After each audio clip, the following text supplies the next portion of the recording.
Welcome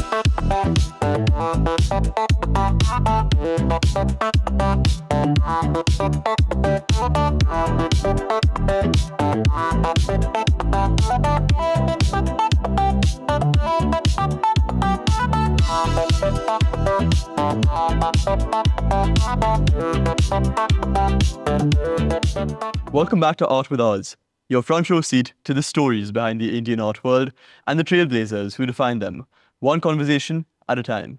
Today, I'm here with Aparajita Jain, one of India's leading gallerists in the Indian contemporary art space. It's such a pleasure to have you on the show. Thank you very much for having me.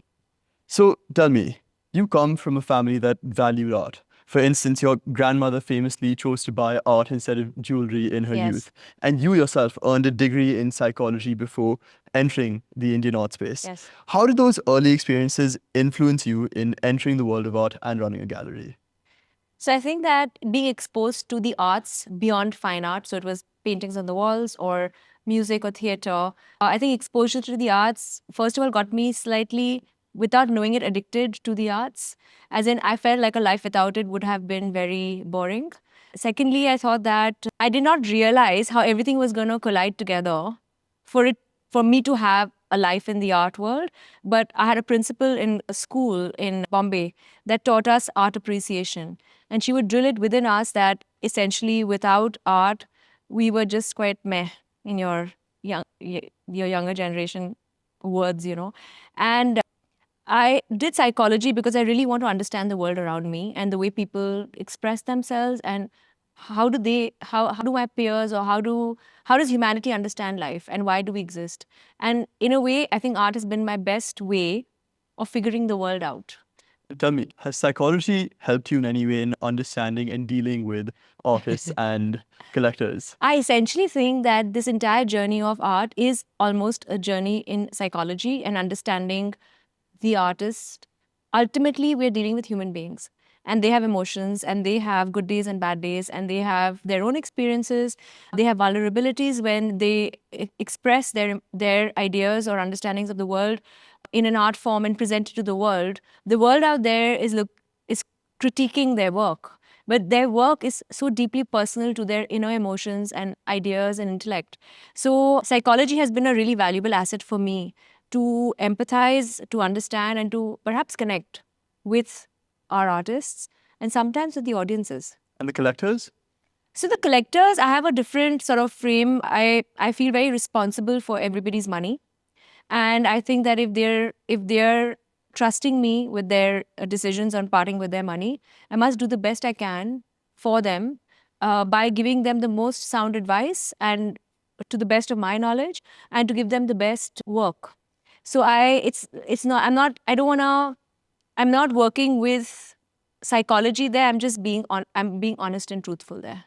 In 2008, during the global financial crisis, you launched your first gallery, Seven Art, as a platform for young and more experimental artists.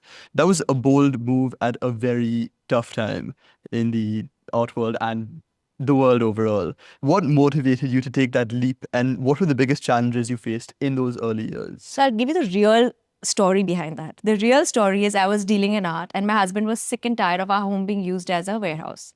And he just told me that I'm sick of this stuff coming in and stuff going out, even though it wasn't very much, it was a little bit. He says, I'm giving you this place, just deal with your stuff there. Stuff being art. And I said, okay, give it to me. So I started working out of there. And then I was like, oh, now I have space, I have costs. I mean, of course, you're going to air condition a place, you're going to do it properly. I need a program. And then I said, okay, now what does the world need? This was pre-Lehman. All these thoughts are pre-Lehman, right? Pre-Lehman collapse. And then I said, you know what? Really what we require is a place for younger artists who are really experimental and who many people don't want to support. Also, my personal aesthetic is very contemporary and very minimalist, I would say. And so I said, I'm going to support what I really like. So I hired a curator, a woman called Heidi Fichtner. She was my program director for the year. And I just started doing it. The month I started Seven Art is the month Lehman collapsed. No way. And the world started tumbling down like dominoes and was like, oh God, this world is going to end. And in Vedantic terms, pralay and all this pull. And I was like, really? Nothing is going to happen. Now is the time to dig your heels in and to say, I'm going to do it. Don't buy it. Fortunately, I was extremely supported by my husband. He did not once ask me for a cash flow plan. As long as it was not happening at home, he was fine with it. So I got very lucky. I started showing, my first artist that I showed was Asim Waqif. Asim's first show and my first show were the same time. I mean, we did it together. And I really realized what pushing the boundaries of imagination and thought is. And it taught me how to be frugal. It taught me how to minimize costs while doing the best and working really hard to sell these artists. So it was great learning. Were there any challenges you faced during this learning? Oh my God, there were only challenges. There were not very many epic moments. Of course, you had to open a show without knowing anything about it. You had to sell art that seemed like Asim's first show was very deeply challenging for viewers. It had bones in it. It had, found objects which you wouldn't really have in your space. It had, his entire idea was on decay and death and then on the point before regeneration. And that's just one of the shows. Every other show was very challenging.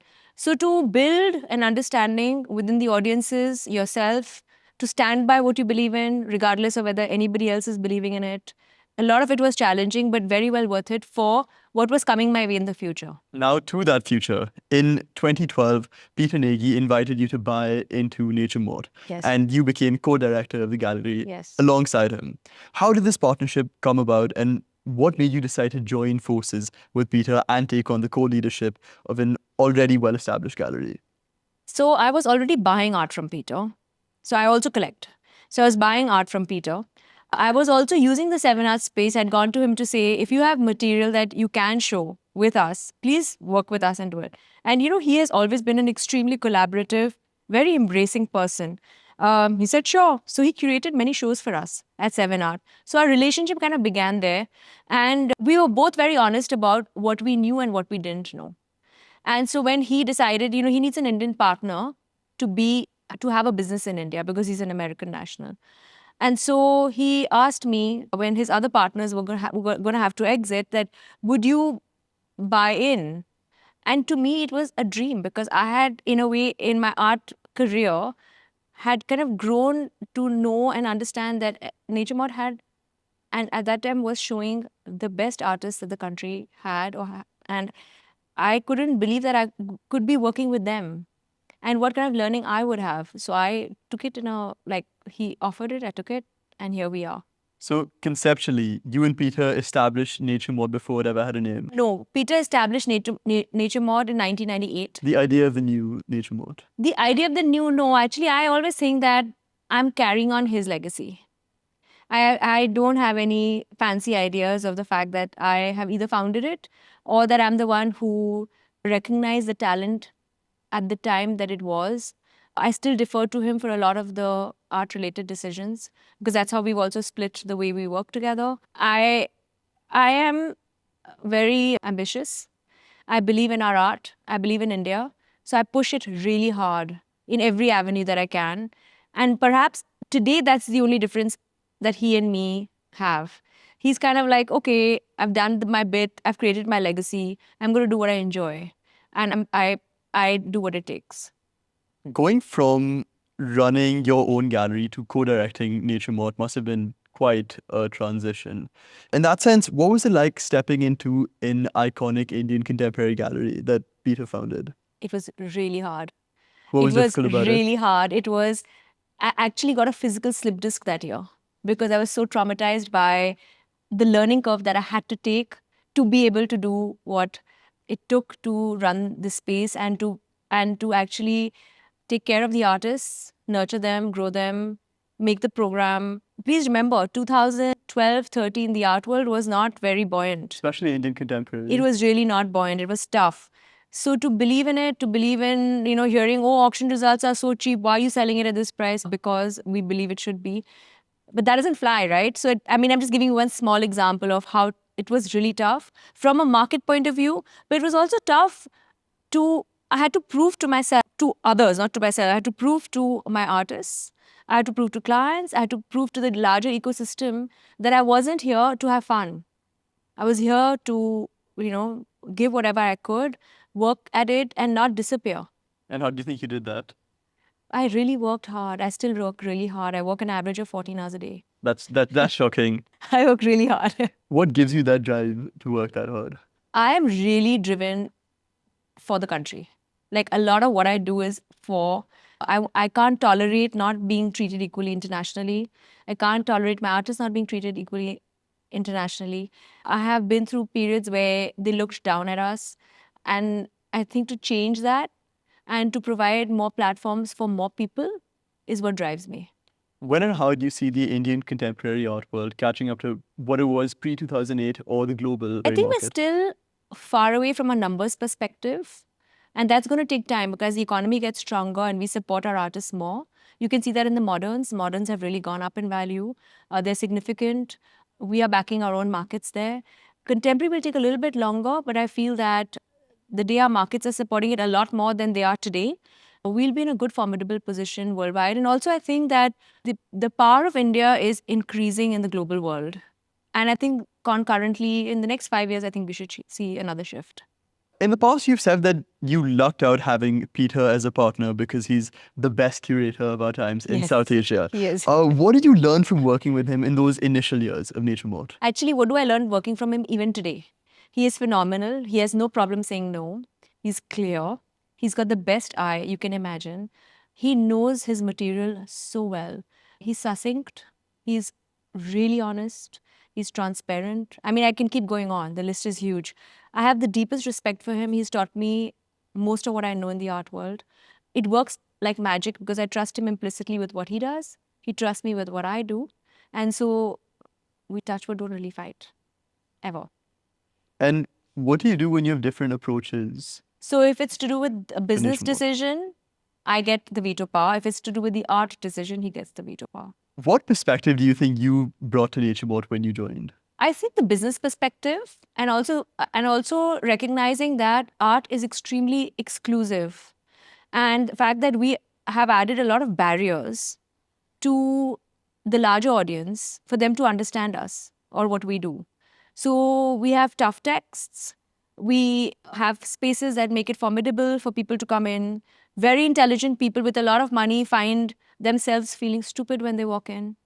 And I realized that we have to break those barriers and become a little bit more inviting to How people. do you see Nature Morte breaking those barriers? We spend a lot of time on education. We spend a lot of time on information. We spend a lot of time on, first of all, having just basic empathy if somebody knows nothing about our field. And we assume that we will spend some time telling them about it and embracing them into our world. So I really do feel that it is our responsibility because there are museums now in India, which wasn't the case 10 years, 15 years ago. But we need many more so that everybody can go to museums with their kids, so that is the sensitization that is happening. When they come to galleries, they know what they want. They know what they're looking for. But right now, for a lot of it, the galleries have to do their job. Do you think that's a problem just in India or globally? Well, I'm sure it's a problem with many countries, but not with America, not with England, not with France. But I'm sure for many other countries, it is a problem.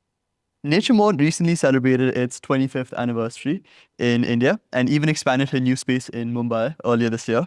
With the gallery now spanning multiple locations and platforms, what are you focusing on these days? What are the current or upcoming exhibitions and initiatives in the gallery that you're particularly excited or proud about? So now we've started working with a few international artists. That really excites me because my belief is that for my bio, I should present the best of what the world has to offer.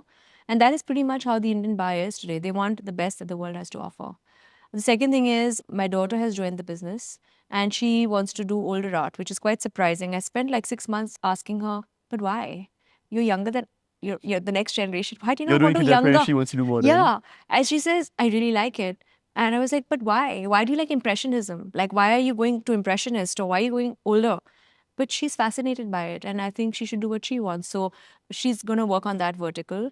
And I'm still a contemporary diehard fan.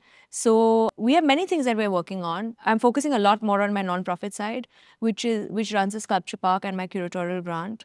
We are in talks to open a pop-up of the sculpture park in Delhi for next year. So there's a lot happening. That's just what I was going to ask you about. Can you tell me more about the Jaipur? Many years ago, we used to have a lot of these conversations about how are we going to democratize art for the larger parts of India. And we would crib, it's not enough there, blah, blah, blah. A dear friend of Peter's at that time, Mala Singh, said, oh, we can do something in Jaipur. Do you want to do it? We've spoken badly about this so much. We should do whatever we can. I said, I don't know what it's going to take to create something like a public thing, but let's try. At that time, the chief minister of Rajasthan was Vasundhara Sindhya, and Mala was on a committee to promote culture. She says, okay, so let's look at which site you can use, because we said we can't afford to buy land, but why not use monuments that exist in so many places in India? Use monuments to create something that can become, which has contemporary art, so that we can do old and new. This was pre the government announcing its ASI policy of PPP models, etc. She said, sure. So Peter went to a lot of sites across Rajasthan, including Udaipur and other places, different forts. Then we zeroed in on Jaipur because logistics. How would artwork get to that fort? So we zeroed in on Nahargarh Fort because the palace is extremely charming, beautiful, and the government was extremely supportive. So we raised some money from my family and we just started it. And it was the best decision I had ever made, because now it's a seventh year in running, but we've moved from Nahargarh to Jaigarh. Now we're in collaboration with the King of Jaipur and JCA at Jaigarh. And actually, in the 9th of November, we're opening our next edition. That's excellent. I'm excited for that. Yeah. So tell me, earlier you talking about the art fairs you participated in. What's the most challenging one in terms of the difficulty to get into? Basel. It's also very much about Europe, Basel. And India doesn't feature very high up on its radar. And that's the role Nature Morte plays. I'm not sure exporting whether the Indian art. I don't know whether we play that role, but I think collectively we must play that role for India to have an equal voice in the world. How do you see us equalizing our voice in the future? First of all, by doing great work.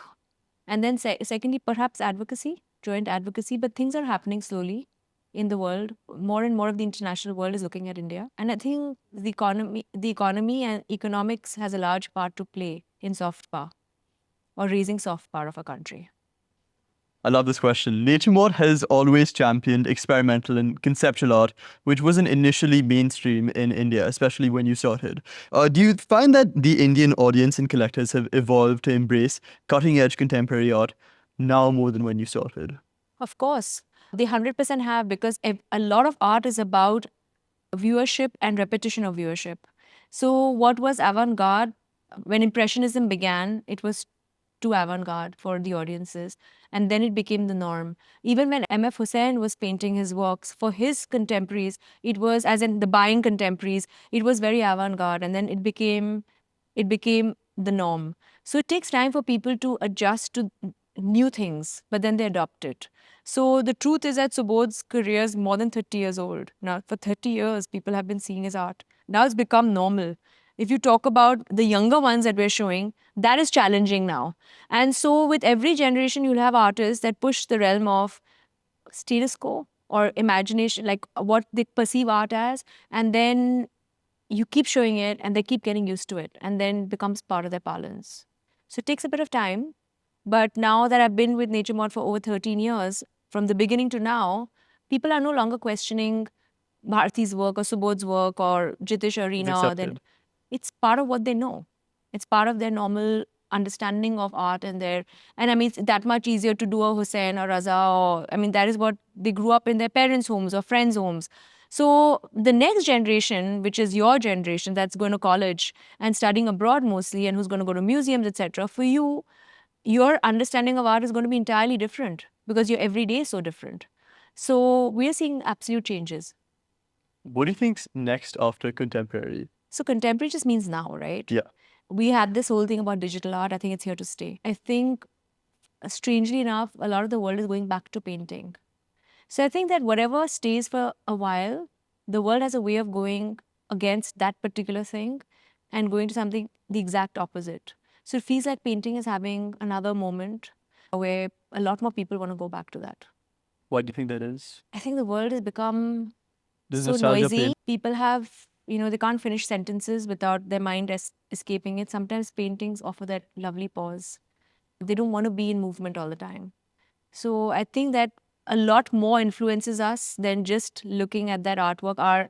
What we want in art is directly influenced by our circumstances and the too much or too little of something. And so I'm also waiting to see what comes next. And somehow collectively we see what's coming next. But I see painting as we're seeing many more painters coming up and normal formal forms of art. In regards to the overall state of the Indian art market, were there more investors before and more collectors now? We have more collectors now for sure. With the Because numbers at yeah, art that are there today, they're also treating it like an alternative asset class because the numbers are no longer small. So, but I'm okay with that. Like it's so what do it you is. still see a lot of investors who may flip if they get a profit? I'm not sure that there are that many anymore. Okay. Maybe in the moderns, but not in the contemporary world. So from printing catalogs, having openings, finding the right collectors and homes, and museums and institutional placements, etc., I'm sure that you agree that the role a gallery plays in the evolution of an artist is pivotal. As one of India's leading primary art gallerists, what do you do differently that helps grow your artist base? I think we are very fixated on museums and acquisitions in museums and doing large scale shows that really help, that allow the artist to really display the fullness of their creativity. Also, our history as a gallery and being dedicated to always pushing the narrative has been something that has worked for us. But I just think that we work with really good people, really good artists, and that has been a big differentiating factor between us and everybody else. Any examples you'd like to talk about of large scale shows you've pushed an artist further to success? We've done these huge shows in Mumbai at Famous Studio, which were very pivotal for many artists and the audiences to understand what shows can be. Because these large scale shows were happening internationally, but not in India, because we just didn't physically have the space as galleries. I was lucky enough to have access to those places, and so we did it. We have done crazy things like actually working in a show in what I would call an abandoned site, where actually Gaurav and Amit worked with us on the opening day of that. It had scorpions in there, and Asim went into that site and did an entire show. It was an abandoned site in Mehrauli somewhere.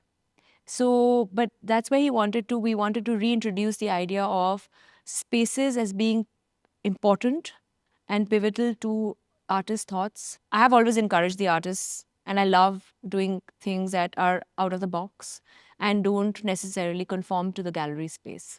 So we experiment a lot. And sometimes they successful and sometimes they fail, and that's okay. More on the sculpture park in Jaipur. We really saw it bring contemporary art into a historic palace setting. What impact have you seen it make on public engagement with art? Any challenges pulling off a project with that scale? So that isn't my first public project. We did Art Tiger before I entered the art world, which was to raise money for Ranthambore Foundation to protect the habitat of tigers. Got it. So base was already set with that project. I don't know where the base was, but dealing with scale was. Okay. However, the scale for Nahargarh was very different. We had logistical issues of how are we going to transfer the artwork up a hill into the different gates of a fort. And at some point, it had to be done by hand. And these are really heavy sculptures that have to be taken across sloping. That must have been challenging. It was extremely challenging. Of course, these are all heritage monuments, so you can't drill into anything. So you have to be very sensitive to the floor, the walls. I learned a lot. More than anything, I learned that the people of our country are pretty respectful. Of course, there are the fair share of people who want to destroy things, but bulk of people are curious and want to engage more. Every edition has been challenging in different formats. We've commissioned many artists. We've had many international artists. We've had many Indian artists. We work with galleries on our sculpture park. But you just learn every time. And I enjoy projects of scale because I love figuring out how to execute that. So we work a lot in advance. We work with engineers. We work with large teams to figure out how we're going to make something. And we do dry runs before we do the main install. So right now we're preparing for the next install, and we always leave some leeway for issues that may crop. Anything you can tell us about the next install? So 9th November, it's beginning. I haven't got the final list because Peter curates it. But the space that we are working in Jagar is very interesting because it dates around 11th, 12th century. And when I went to see the location, it was still with bats in it. It hadn't been opened for over maybe 200 years. And when they had opened it, like I said, it was bat infested. It had pythons in it. There were just rooms full of armor. There were certain rooms full of swords. So it had been like a storage for war, like obviously the armory kind of a situation. And some stories say that it was a jail. It is so brutalist, that structure. It gives you, for me, Rajasthan is extremely important and romantic because I'm Marwari, I'm from there. It's my give back to the state in a certain way. It's on top of a hill, and you think of the valor of all the Rajputs that existed before protecting the country. And it's quite cool that we get to do something and intervene in a space there. And we get a lot of people visiting it. So, and it's for free, so people can go and see it. And slowly but surely, it's impacting the art scene Seen in there. India. Yeah. You've been recognized as one of the most influential women in Indian art, leading a major art gallery in what can often be a male-dominated art world. What has your experience been like as a woman at the helm of Nature Morte? Have you encountered any bias or unique challenges? And do you think your leadership style differs because of your perspective as a woman? It's a very loaded question. Firstly, the Indian art world is not very male-centric. It's mostly women-dominated, which is very surprising. The bias exists when you have to transact something above a certain number and they're like, can we trust her with that number? Does she know what she's talking about? But beyond that, I have not felt a bias in India against me for being a woman. The bias exists maybe a little bit more internationally, but surely not here. However, where the challenge exists is to prove that you can. And that's when I think women try to become like men and be more firm, be more definitive, they sometimes change who they are to be able to be taken seriously. But other than that, I think I haven't felt bias per se, which How is do you, strange. how do you think they change who they are? If you smile too much, it could be they don't know anything. If there are many small, which I don't want to say on camera, but there are small little biases that exist. What advice would you give to young women who aspire to enter the business or take on leadership roles in the creative industry? So I can tell you what I tell my daughter. I tell her that she has to work really hard and sometimes harder because she has more to prove.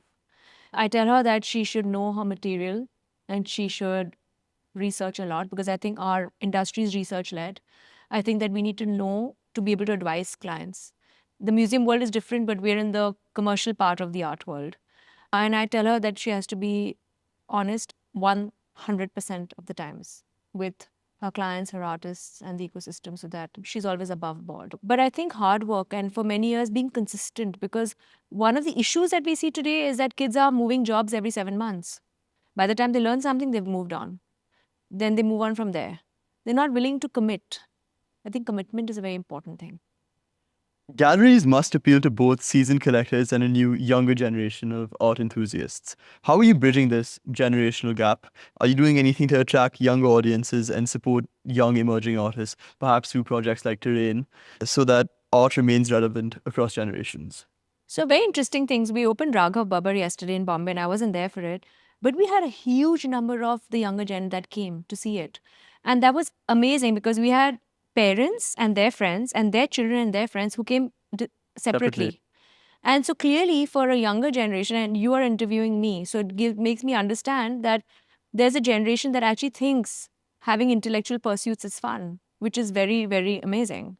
Because it gives me hope that all the next generation is not going to spend time on Animoca, Sandbox and the likes of whatever your kids play. But, like some openings we've had, the artists have been happy to have DJs. We've had different kinds of things that we've done to have the younger generation in. But really, I'm very proud of the younger generation. They are willingly engaging. So I'm very impressed. Do you think traditional galleries need to adapt in the digital age to engage millennials and Gen Z? For example, how important are things like social media, virtual exhibitions, blockchain initiatives in your strategy to capture the next generation's interest? So I think that In a broader Tech. sense, I yeah. think tech is very important. I think we don't adapt to tech, we'll be dinosaurs. And dinosaurs didn't survive. So I think tech is very important as an enabler. We've seen the whole NFT and crypto craze come, and in a way, the NFT bit going, but the fact that blockchain is a method of provenance stays. I think that digital art will continue and grow. Even though I think Sotheby's or Christie's, one of them, has shut their department for digital art. But I think that there is space for it, and I think that it's going to be a growing space. I think communicating with the younger generation, the avenues have changed. I don't see the younger generation on email as much as Snapchat, Instagram, WhatsApp. So you have to find new avenues on how to engage with them. And I think that the material also has to have some cognizance with what they want or what they're used to in their lives. So I think some amount of material, they're very experience led. They want more in immersive experiences.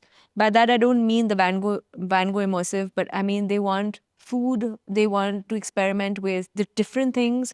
And so that has to be part of your understanding, and maybe you can or cannot provide it. Contemporary art can be provocative, and innovation always invites skepticism. When you first embraced art tech, for example, through Terrain, not everyone in the traditional art world was enthusiastic about NFTs and digital art. Do you face any criticism or pushback for venturing into the tech Oh, all the sphere? time. How do you navigate it? I'm always facing pushback. I don't care for pushback. I don't care. I'll do it anyway if I want to. I did blockchain, but I did not do crypto because of the fact that it was gray and wasn't allowed in India. But we continue working on Terrain with our younger artists, giving them a platform, teaching them how to get into I'm very proud because so many of the artists that we worked in Terrain have found really good galleries. So it's definitely a feeder system into the larger art world. And I will keep working on provenance and on the fact that tech should be used for provenance, because 3D printing is real, it's here, and it's going to disrupt fakes and perpetuate it. What future do you see for Terrain? I'm not so sure, but I hope that we can make it more of an aggregator for artists who are beginning, and hopefully eventually go into the craft sector and become an aggregator there as well. More generally, as a gallerist, how do you handle it when a show or an artist you present gets mixed reviews or controversy? Can you share a time when you had to stand by a bold decision in the face of criticism? We've had to do that many times. It could be an artist that has made a work which is in the center of controversy, or friends of ours who have been scrutinized unduly. We've been part of cancel culture where we've been cancelled many, many times. We've been called gatekeepers. We've been criticized for not listening. We've been criticized a lot. We're not perfect. We don't have all the answers, but we try every single day to contribute and help the larger ecosystem of the art world. Do you think the best answer is silence or convincing masses? You can't convince everybody. You just have to be. Your work has to do the talking, and the fact that we've existed for 28 years should be example enough of our commitment. Now that some time has passed, do you feel like the skepticism around digital art is shifting amongst artists and collectors? I'm not sure whether the world has fully embraced digital art. When Rafi Canadol had his work up at MoMA, it was met with a lot of criticism and a lot of adoption. But I think that it's our job to allow for the new to come in and to keep working at it and have it become part of the norm, have it part of the norm. I think that if as galleries we were afraid of pushback or criticism, then we're in the wrong industry. How do you see the traditional art community evolving to include these new forms? I think that's already happened. Okay. I think that there are a lot of video-based artists. I think now that's going to move on to, AI-led artists or different kinds of art. I think that people are like this new biennial in Bukhara, which I was just there for. The theme of the biennial is about food. So already we are now taking in different kinds of things and putting it into art forms. So I think that the world has to experiment more. The world has to dialogue more. So some sort of sanity can remain here. You and Peter Nagy have a unique co-leadership at Nature Morte. Essentially, he's the visionary curator and you're the driving force in the strategy and the outreach. He curates, she markets dynamic. How do you two balance these roles in practice? Do you each stay in your own lane? Do you collaborate closely on decisions beyond your primary domains? We are very much on our primary domains and we speak often enough to speak about strategy, but we don't cross each other's paths on what we've decided that we know how to do. And why would I? When I know he's the best at what he's doing and he trusts me with what I'm doing, there's no reason to cross paths. And like I told you earlier, if there is difference of opinion in with any artist or an art thing, he gets a veto. Yeah, and I get the veto on market. So let's talk about the future of Nature Morte. Yes. What's next in the horizon for you and Nature Morte? I think more of the same. And like I told you, we're working on international. We're working on this new vertical on internet impressionists as well as moderns that is being led by Devashi. And we're working on, like I told you, a pop-up in Delhi for a sculpture park. We're doing a lot more, but next year's just enhancing what we're doing right now. Additionally, if you could curate any dream exhibition or embark on any project without constraints, essentially a moonshot in the art world, what would it be? I would take 12 sites in India and create sculpture parks out of all 12 sites. Which 12 sites? Good idea. Or a few of them. I would do something in Hyderabad. I don't know which site I'd take, but I would love to work in a Falaknuma palace. I would love to permanently have an exhibit in Delhi.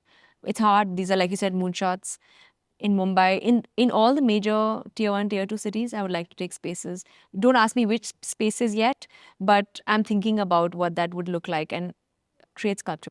Do you foresee expanding the gallery's footprint even further or focusing more on digital? No, one second. I've kind of said this. Yeah. He loves digital. Yeah. Today was my next question as well. Yeah. Yeah. Let's talk about your legacy and long-term impact. You've accomplished a lot, co-leading a trailblazing gallery, creating India's first sculpture park, bringing Indian art to global audiences, and leveraging technology to, as you said, democratize art. Looking long-term, what legacy do you want to build in the art world for you? How do you hope the art ecosystem will be different 20 or 30 years from now because of your contributions? It's a very lofty question. I've never thought about legacy per se because I have always thought that I'm perpetuating Peter's legacy. But if there was any legacy, it would be to impact more people. And I think that for that, we would have to include the craft sector and all the artisans that exist in our country so that art can actually be a livelihood for people and not see as a, come on, you can't earn money out of this kind of thing. So what sports was a little while ago, I wish that we could make this a formal market and allow a lot more people in it. I love your ideas of expanding the Indian art world. Let's talk about the next generation of Indian art. Your daughter has now joined you. What do you see her role as, her future, how you both work together, and what does she want to do differently? So firstly, I'm going to go backwards first. She wants to work on much older art than me as of now. That's what she's begun working on. Our styles are very different because she's extremely detail oriented and I only think 30,000 feet high up. So I think it's quite amazing, but sometimes she pushes back regularly like all children do. But it's fascinating because she's trained in art. She's done a minor in art history from NYU and she's done her master's at Sotheby's for art business management. So she's really been in New York and done the New York art world bits. And she's coming back with her ideas of how things should be, which is great, but sometimes challenging because it doesn't necessarily work like that in India. And she's full of ideas and dreams. And I want to just be able to provide her a space where she can do that without compromising what we do at Nature Morte. If you imagine the Indian contemporary art scene a decade or two in the future, what do you hope to see? More institutions, more collectors, different kinds of art? In what ways are you working now to make that future a reality? So I think I would love to see more institutions for sure, because we need a lot more places for people to see and view art. I would love to see a lot more collectors and a lot more collectors across the country rather than just 2 cities or 3 cities. And what we are doing for it is that we are actually actively doing pop-ups across the country to help talk about it and sort of sensitize people about what contemporary art means, what does it look like, what are the conversations around it. We worked with MAP in Bangalore to come up with a course which is for free on modern and contemporary art that took us about 2.5 years to do. But like I said, we produced it, it's up and ready. We're giving grants to curators internationally to come and research on India. I'm doing more in my nonprofit space so that we can help build the ecosystem to become more larger and have more osmosis with the Western world to get knowledge and to hopefully give some of ours. Ultimately, when people look back on your career as Aparajita Jain, Aparajita, what do you hope you'll be remembered for? I think for working really hard to bring India on the global stage. 14 hours a day. I don't know whether I want to be known for that because I'm beginning to see that maybe there's no need for that. Maybe I need to work a little bit smarter, but definitely to work with India and its soft power. internationally. Now, for my favorite part of the interview, the rapid fire. Which Indian artist not currently on Nature Morte's roster do you secretly wish you could represent? Shilpa Gupta, What's more challenging to deal with, an artist's ego or a collector's ego? artist ego. Any easy artist to work with? Easiest artist Easiest artist, at Nature Morte? Abir Karmakar. Most difficult artist? Pete. Easiest collector to work with? Easiest collector to work with, my husband. Most difficult collector to work with? Also my husband. If you could own one artwork from any museum or collection in the world, zero consequences, which piece would it be? A Rothko. Any Rothko would do. Have you ever used your psychology background to quietly get your way in a deal or negotiation in the art world? Maybe 100% of the times. But with the artists, with clients, no, I told you, I always follow the honesty policy. What's the most outrageous request you've ever gotten from an artist and a client? From a curator once, they asked me to search for a maid for them. If you weren't in the art world, what career could you see yourself thriving in instead? I've thought about that a lot of times because so many times I say, oh my God, I can't deal with this anymore. I must do something else. I think I'd run some business of some nature. I think business is in my blood. Which sector? Maybe design. After a long day managing the gallery or working in an art fair, after those 14 hours are over, what's your go-to guilty pleasure to unwind? Self-rejection. Is there any artwork you had the chance to buy or an artist you could have signed that you passed on and now deeply regret? Feel free to name it. Feel free to give a hint. So we did show that artist, but I failed to buy it, a Salman tour. Bharti or Subodh? You can't do that. I love them both. Artwork or person? Both. I think both. Artwork and then person. You're sitting next to a Subodh. So Is that indicative? no, you also have a Bharti there. And so on different days, different artists. Today? Today's Bharti's day. Yesterday? Subodh's day. The day before that? Jitish's day. Okay, I was about to trap you with a word of three. Now, similar question. Jitish or Reena? Come on. And with that, we conclude our episode of Art With Us. Thank you so much for coming onto the show.